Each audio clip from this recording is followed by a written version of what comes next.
هێنا سەر بابەتێکی دیکەویش پەسەندکردنی پرۆژە یاسایی کار بوو کە هەفتەی ڕابردوو لە پەرلەمانی کوردستان پەسەندکرا. ئەم پرۆژە یاسایە گرنگی تایبەتی خۆی بوو بە تایبەتی بۆ کرێکاران کە ماوەیەک بوو وەزارەتی کار و کاروباری کۆمەڵایەتی بە بەڕێوەبەری گشتەکانەوە و سەرجەم حکوومەت لەگەڵەوەدا بوون کە ئەم پرۆژە یاسایە گرنگە لەم کاتەدا کاری لەسەر بکرێت و پەسەند بکرێت. خۆشبەختانە پەرلەمانی کوردستان بە زۆرینەی دەنگ پرۆژە یاساکەی پەسەند کرد و ماوەتەوە کە ئەو ڕێکارەی دوای پەسەندکردنی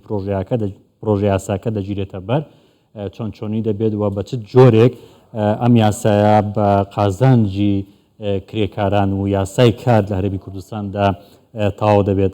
بۆ قسەکردنی زیاتر لەسەر ئەم بابەتە بە میوانداری دکتۆر عارف حیتۆ بەڕێوەبەری گشتی دەستەبەری کۆمەڵایەتی لە وەزارەتی کار و کاروباری کۆمەڵایەتی لە ستودیۆ لەگەڵمانە. دکتۆر زۆر بەخێر بێی. پرۆژە یاساکە لە کۆتایی پەسەند کرا، بەڵام ماوە تۆ دوای ئەوەی کە پەسەند کرا ئێوە ڕێکاری چی دەگرنە بەر؟ وڵای ئێستا چاڕوانین پرۆژە یاساکە لە پەرلەمان پەسەند کرا بێ بچێتە سەرۆکاتی هەرێم و لەوێ دەچێتە وەقای کوردستانی کە دوای لە وەقای کوردستانی بڵاو بوویتەوە دوای 2 مانگ دەچێتە بۆری جێبەجێکردنەوە. بڕیەکانی یاسا نوێیەکە هەمووی بۆ ڕێکخستنەوەی پرۆسەی کارکردنە و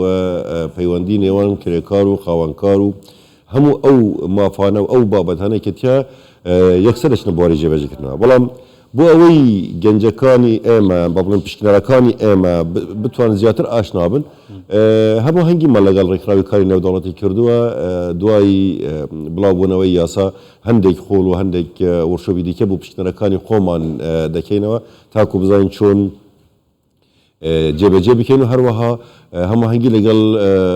وەزارەتی خوێندنی باڵا و توێژینەوەی زانستیشمان کردووە کە ئەو یاسایە بخرێنە ناو مەنهەجەکان و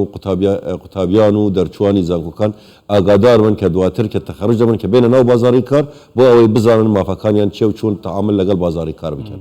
ماوەیەکی زۆرە کارکار لەسەر ئەم پرۆژە یاسایە دەکرد، بێگومان بە هەماهەنگی ڕێکخراوەکان بە تایبەتی ڕێکخراوی کاری نێودەوڵەتی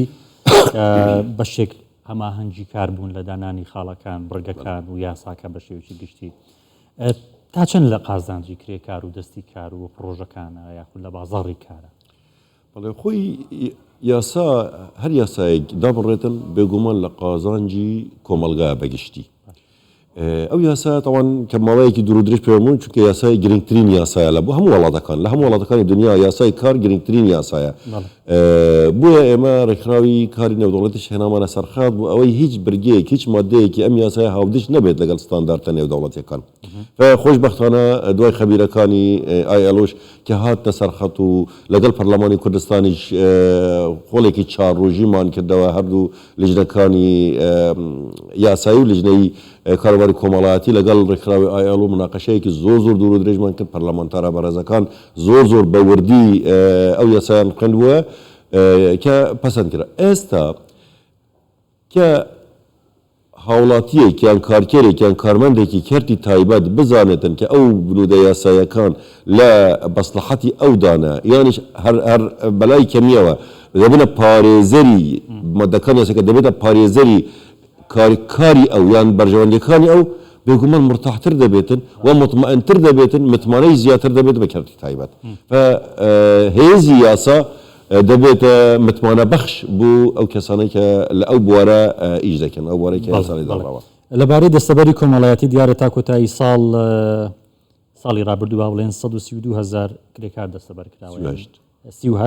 138 و زیاتر لە 138 شتێک ئەوان کە دەستەبەر کراون. ئەم پرۆژە یاسایە تا چەند هاوکار دەبێت بۆ هاندانی کەرتی تایبەت بۆی کرێکارەکانی خۆیان دەستەبەر بکەن؟ هیچ خاڵێکێ تایبەت بکرێ بەم بابەتە؟ خۆی لە ڕاستیدا 2 یاسامان هەیە. ئەوە یاسای کارە،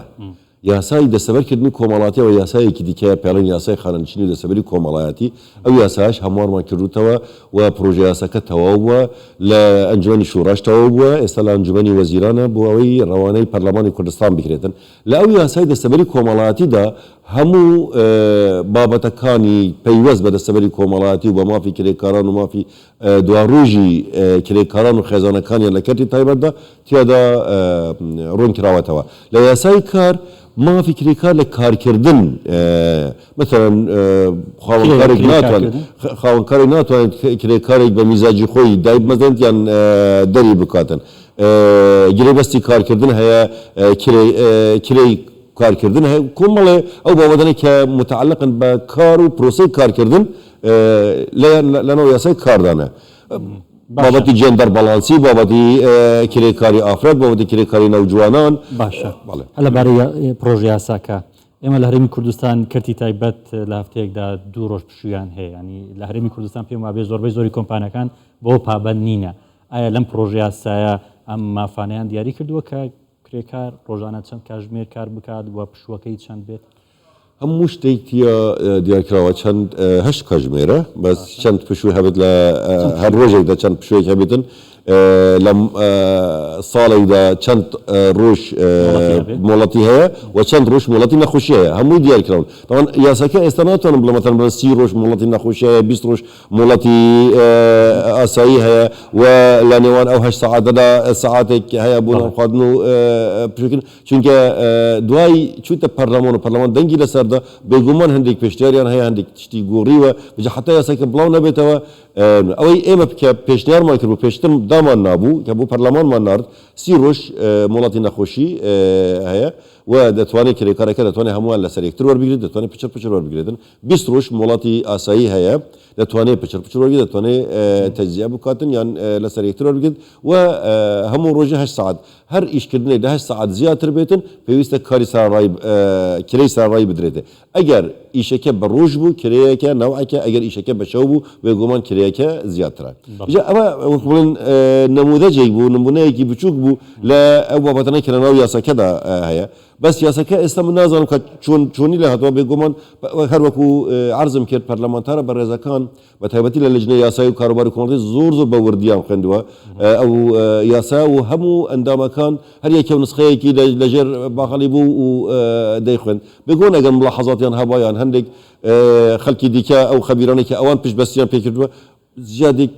نقصانی کردبێتن دوای پەسەندکردنەکە کاری لەسەر دەکەنەوە جارێکی دیکەن زیادکردن و کەمکردنیان ئەوە پرۆژه یاساکە ئەوەی پەسەندکراوەکە لە بەردەستمان نییە ئەوەی هەم بۆ تۆ باسم کرد ئەوە بکە بوو ئەوانمان ناردووە ئەوەی پەسەند بوو خلاص هیچی دیکە ناڕێ گۆڕانکاری لەسەرمان زۆر سپاس دکتۆر عارەفی تۆ بەڕێوەبەری گشتی دەسەبەری کۆمەڵایەتی لە وەزارەتی کار و کاروباری کۆمەڵایەتی سپاس کە لەگەڵمان بوویت زۆر بەخێر